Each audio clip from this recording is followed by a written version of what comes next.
Shalom. I like to say all praises, glory, and honor to Yahweh, Bahashem Yahushai, Bahashem Kodesh.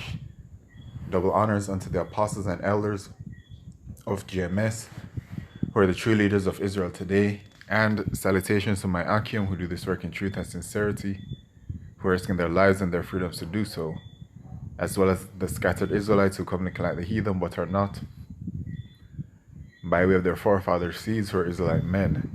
The true name of the Most High is Yahweh, and his son's name is Yahushai, and the Lord's holy chosen people are the so-called Negroes, Latinos, and Native Americans, as we're the ones who suffer under the curses in the book of Deuteronomy. This is your brother Yakali from the GMS Jamaica Kingston camp, and this video is about the famine that is well on its way. Alright, and this is no joke, man. The famine that Yahweh Shai is about to bring in is going to be a severe judgment upon you Israelites, okay? And of course the heathen are going to suffer as well, but this is going to be a severe judgment unto you wicked Israelites, man.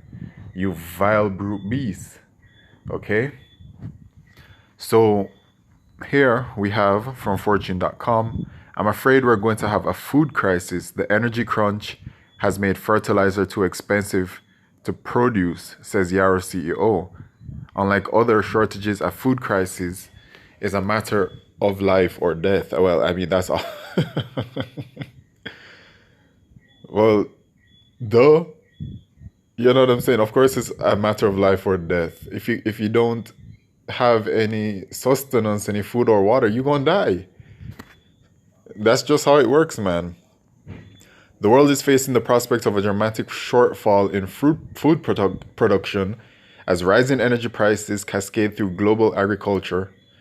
I want to say this loud and clear right now that we risk a very low crop in the next harvest, said the CEO and president of I'm afraid we're going to have a food crisis. You're afraid?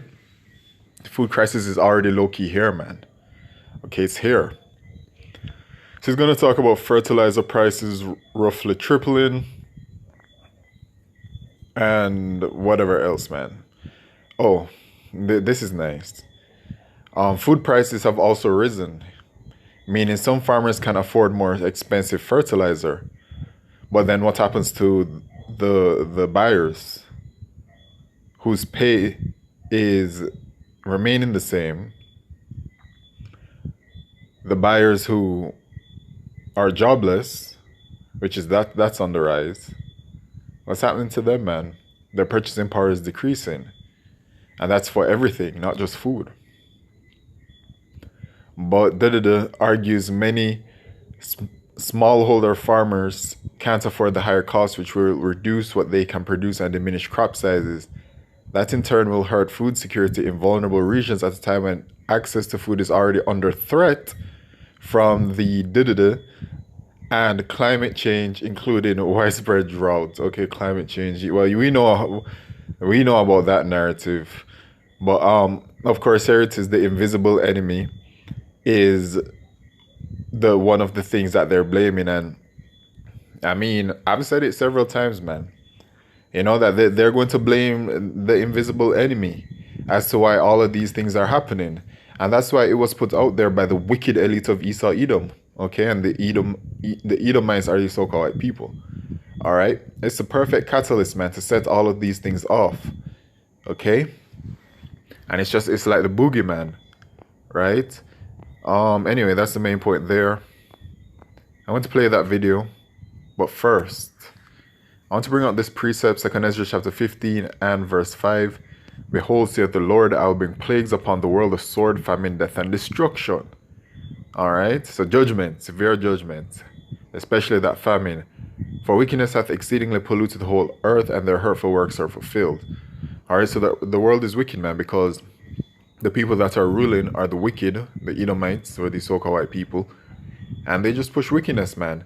And when you're ruling, you push whatever it is that you believe, like when we have our kingdom, okay, the kingdom of righteousness led by Yahushai, the kingdom of the Israelites, or you so-called Negroes, Latinos, and Native Americans. We're going to push righteousness, so we're going to establish righteousness in the land.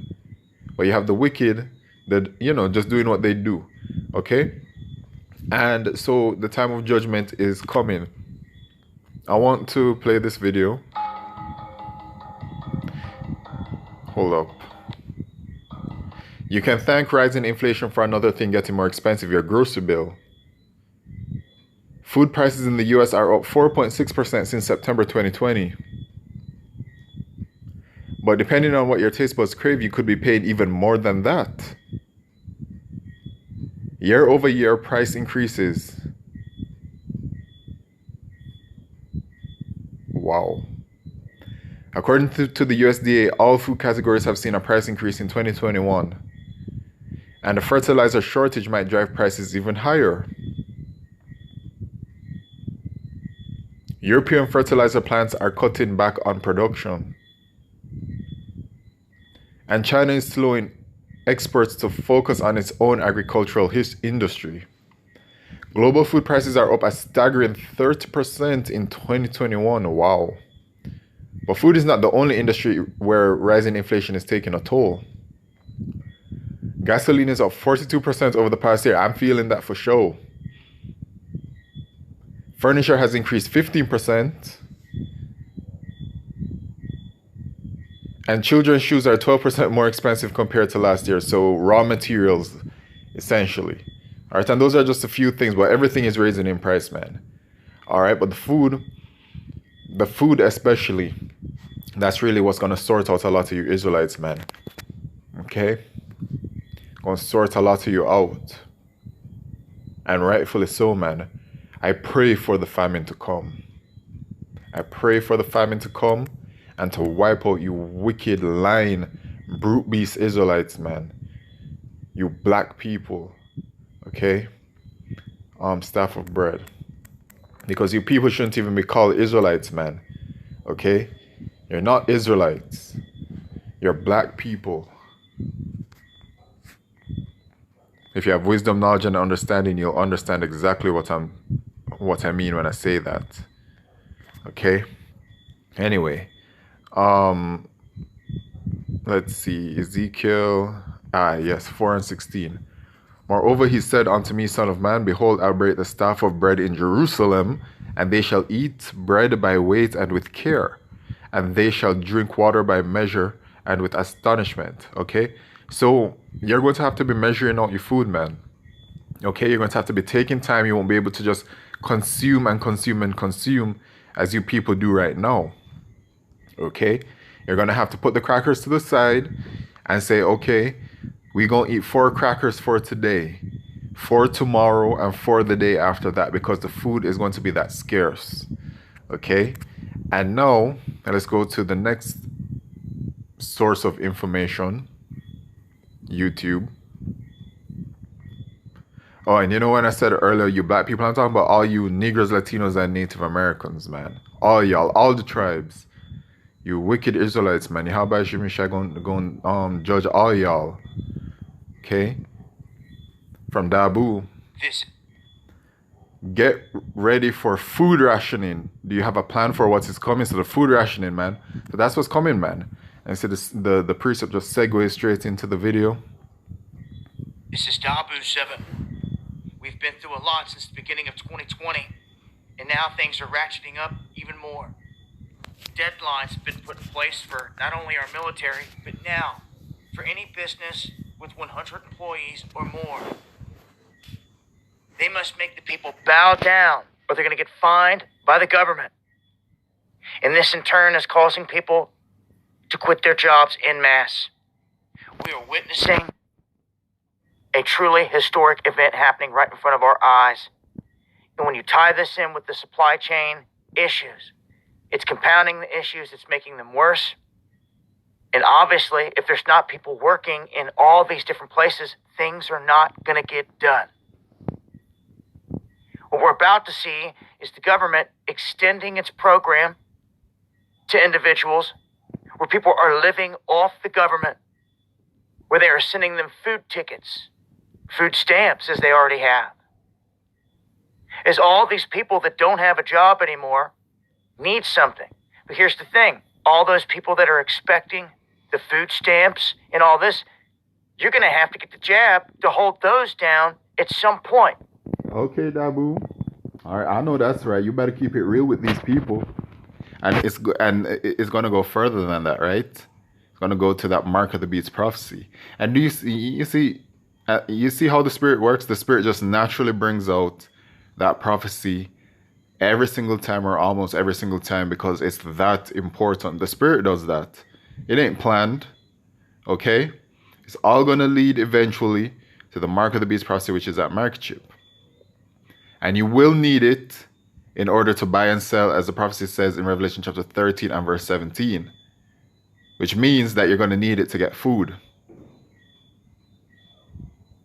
It's all coming. We see. But the thing that he just mentioned is like a precursor to it, right? Getting people used to the idea of having to do something to get that, right? Now, some people would say, okay, well, isn't that kind of like how it already is? Like you got to work to make money to get food. Well, no, well, I'm talking about something like this. You know what I'm saying? Something that isn't like such a necessity, essentially, right? You got to do it to gain access to all kinds of things. So it's a precursor right now. Shelves thinning out left and right. And some states may say, hey, we've got it okay here, Texas, Florida, other places. But if you can't get goods in, say, North Carolina, milk, chicken, things of that nature, this is going to expand to those other states, no doubt about it. We're already seeing places where gas lines are very long or they're rationing the gas. It's happening right here in my own neck of the woods, yet the headlines are saying nothing. Don't expect them to. I hope you got gas for the winter and you're stocked up fully. You go to some of these stores, they don't even have bags to carry your goods out. Say, bring your own. They say, oh, we have no meat. Eat veggie burgers. Are y'all ready? Are y'all paying attention? Does everybody see what's happening? America's through. Esau's kingdom is through, man. This is it. This really is it. And I pray that it comes sooner than later. By the way, the dark winter that President Biden spoke about, Joe Biden, spoke about last year, well, it looks like it's going to be this one. Lord willing, Adwan Ratazah. But all signs truly do point towards it being like that. All right, and so, even the title says, do you have a plan? Yeah, well, I have a plan. My plan is Yahweh Hashem Yeshai. Or it's having faith in Yahweh Hashem Yeshai. And, it does say in, where is it at? Is it Isaiah 65? Yes. In Isaiah chapter 65, it says, and verse 13, therefore thus saith the Lord Yahweh, behold, my servants shall eat, but ye shall be hungry. Behold, my servants shall drink, but ye shall be thirsty. Behold, my servants shall rejoice, but ye shall be ashamed. Talking unto you wicked Israelites, man. Y'all gonna be hungry, thirsty, and ashamed. And then you're gonna perish from the famine. Okay? And in the book of Lamentations, chapter 4, verse 9, it says what? Better is it to die of the famine than of the sword. Better is it to die of the sword than of the famine. Behold, my servants shall sing for joy of heart, but ye shall cry for sorrow of heart, and shall howl for vexation of spirit. And this is what's going to happen unto you wicked, unbelieving Israelites, man. And especially to you, those of you out there that mistreat the prophets of Yahweh Hashem Yeshai, you that lie on the prophets of Yahweh Hashem Yeshai, that lie on and lie to the prophets of Yahweh Hashem Yeshai, Yahweh Hashem Yeshai has a very special judgment for y'all. And I pray that the judgment comes very soon. With that, I'd like to say all praises, glory, and honor to Yahweh Hashem Yeshai, Bashram Ka Kodesh, Wa Abad Babal, Shalom.